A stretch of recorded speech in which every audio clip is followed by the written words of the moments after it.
want me to film it for you? Please, thank you. Yeah. Come on. When he's ready.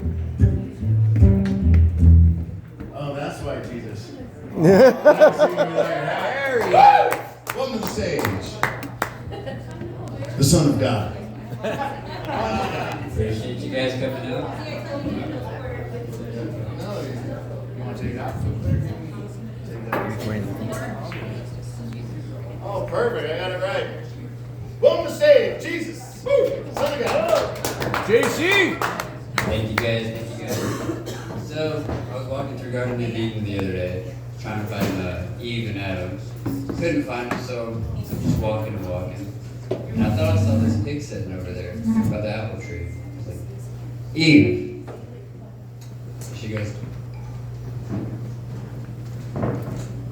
it wasn't me, it was Adam. He told me to. I was like, okay. So that's because of that, men now have Adam apples. Just to let you know the secret. That's why we have this. I know I'm not what you guys were expecting.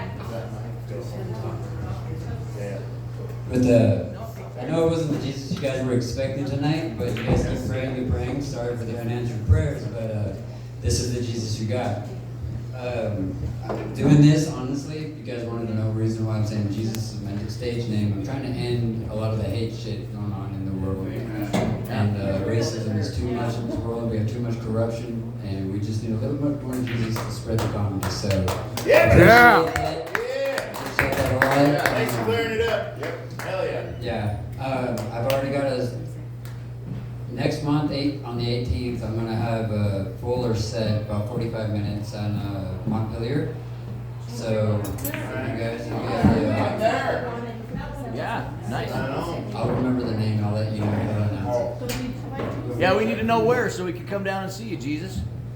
Where's she at? Post. The Hitching Post, or something like that, thank you.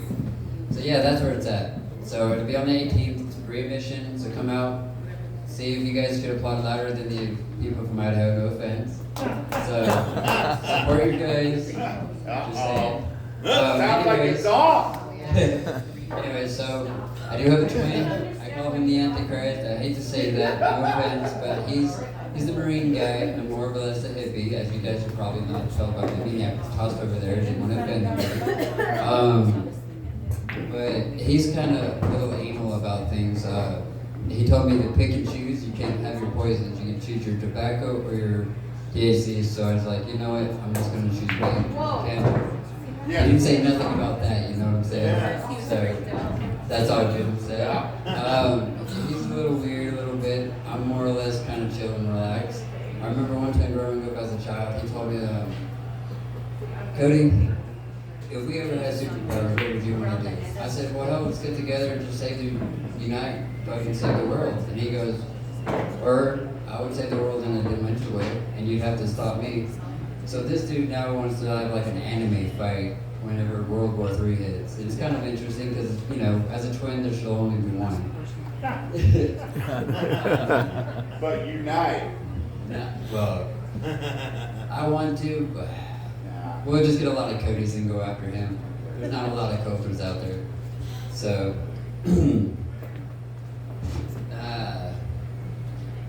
Lucy the other day, Lucifer, I call him Lucy just for short because, you know, nobody likes him.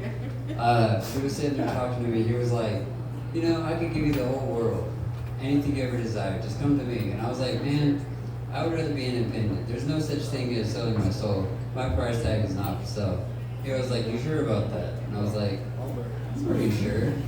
And about age 8 years old, I was at a racetrack with my sister, my brother, and one of her friends. And we was watching the cars going by, and for some freaking reason, this one guy in his big-ass hunchback was actually having this. Walking up, and all four of us sitting on the top of the bleachers. Immediately looked over at him. And we had in Louisiana, 100 degrees, about 98-degree humidity. I shouldn't have choke marks. So I go to the restroom. I had to urinate. Nothing wrong with that. You know, as a child, you had to. And so I'm in there, and I heard a weird-ass cackle. And so as I'm looking around, I backed up, and this little hunchback, he's about yay big, Quasimodo motherfucker. He goes, you know, he's been kind of looking for you. And I was like, you know, you're kind of a weird motherfucker, but what are you talking about? And he goes, you know, you'll see him. And I kind of got nervous because I saw more people showing up. And I bumped into somebody behind me.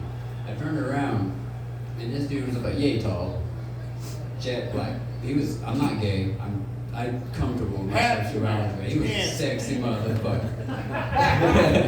But he was wearing sunglasses. The really bizarre thing is, about the color of that light right there, his eyeballs. Really bizarre.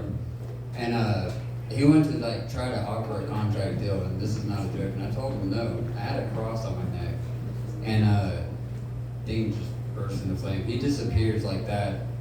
And it was a bizarre night. Well, when I get home that night, me and my brother went to go to bed, and we didn't know where my dad was. He was passed out drunk in my fucking bed. And so we go to wake him up, and we heard 3 knocks on the window, and I look over, and there was this one dude, he had 1 red eye and 1 blue eye. And they look over at Coulter, and they look over at me, and then they just vanished. Well, my mom and dad didn't believe this story for the longest of time. This house was haunted as hell. And so one day, my dad was sitting there, he was like, I think he was getting ready to go hunting or something. He was cleaning his guns. And I don't know where like mom and my brother was going for some reason.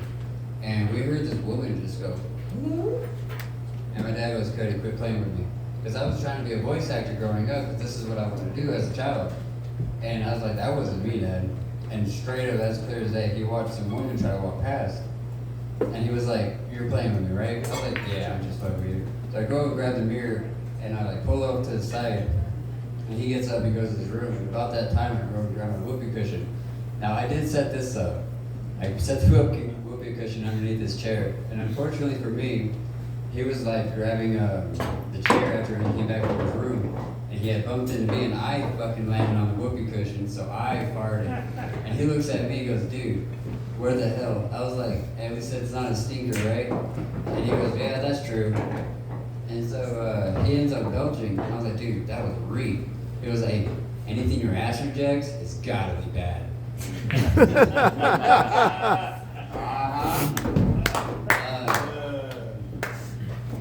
I was working in the kitchen the other day, and not the kitchen, I'm sorry. I was working in tile the other day, and this guy is really deaf. And he's kind of not like slow in the brain area. Let's just get that clear for a second. He's just deaf and just slow. And his boss, his best friends of 40 years, ends up calling him a Forrest Gump. And this guy goes, hey, I don't appreciate it that much. And he's like, I don't know what the fuck to tell you. Go get the towel, my man. We've been waiting on it for 20 minutes. Run, Forrest, run.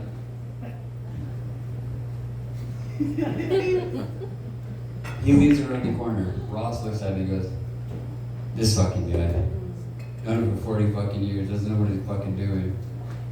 Do you think you can get the towel before him? I was like, done. In the door, grab the towel, out the door. This dude comes back around. Ross, we ain't got the fucking tile. Oh shit, what do we do? And I was like, I don't know, let the fucking tile, new guy. He's like, you're the new guy, we hired you. I was like, I can't fucking tell the difference here at this point. To this day, like tomorrow's gonna be my last, not tomorrow, but Monday's gonna be my last day with these guys. And I've never once been in trouble with these guys. And this guy is always Chris, is always being yelled at. How long have you been fucking working with me? 20 years? Damn, I can't tell. Rodriguez over here freaking lays tile with it better than you do. We got freaking short stack me over here hustling like a little motherfucker. Look, I'm carrying 40 pounds worth of tile. You ever 20 pounds of tile? 3 of this dude. Chris, really? Well, Chris was like, well, I got a broken back. He's like, well, so does Cody. His spine's fused. He's like, well, is your hearing aid? That's what it is. Turn that shit up. Maybe you got some superpowers in your hearing aids. He's like, oh, instantly better worker. It's amazing what the hearing aids can do in the society nowadays. In fact, I actually need to turn mine up, but they're not working.